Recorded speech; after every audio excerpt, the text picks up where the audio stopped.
Il s'appelait Danaël, il venait de fêter ses 2 ans. C'était l'amour de notre vie, notre unique fils, c'était la fierté de sa famille. Il était très rigolo et très intelligent.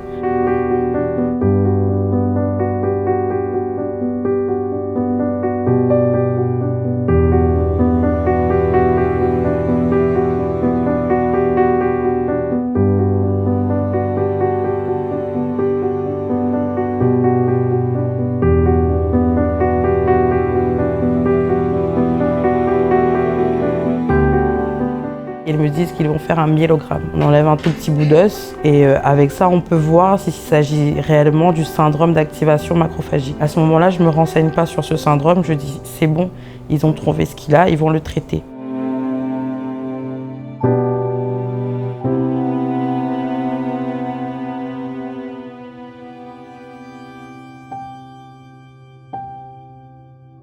Le but, c'est de le stabiliser pour qu'on puisse envisager le transfert à Paris.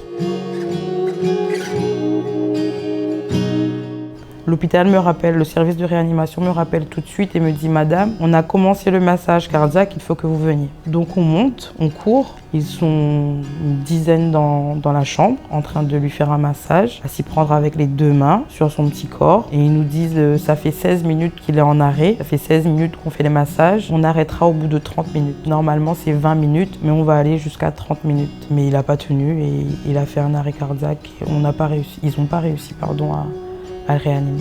Je pense qu'au moment où on a découvert qu'il s'agissait du syndrome d'activation macrophagique, c'était déjà trop tard. L'une des pédiatres qui s'était occupée de lui au GHER a émis l'hypothèse que ça pouvait être un syndrome d'activation macrophagique. Moi, je me demande pourquoi, du coup, à ce moment-là, on n'a pas fait les tests nécessaires, on n'a pas fait le myélogramme à ce moment-là pour au moins être sûr que ce n'était pas ça.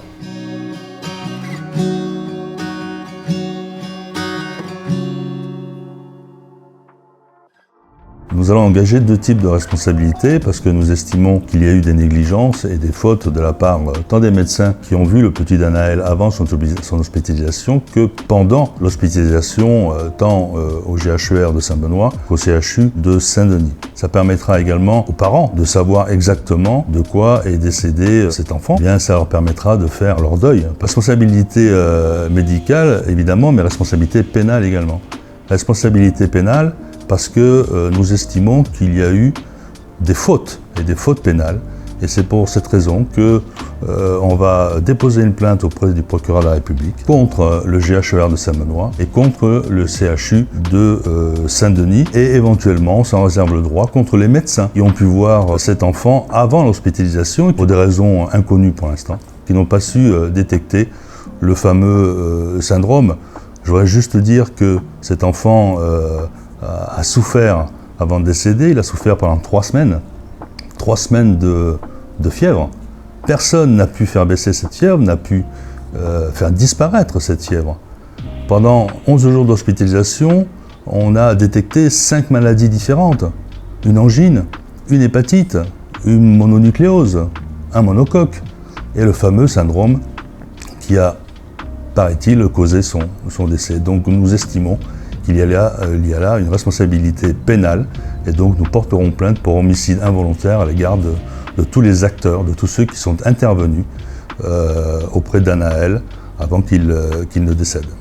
J'aimerais qu'on me donne des réponses, qu'on me dise clairement ce qui aurait pu être fait et qu'on me dise si mon fils a été vraiment pris en charge à temps, que chacun assume ses responsabilités et surtout que ça ne se reproduise pas, quoi.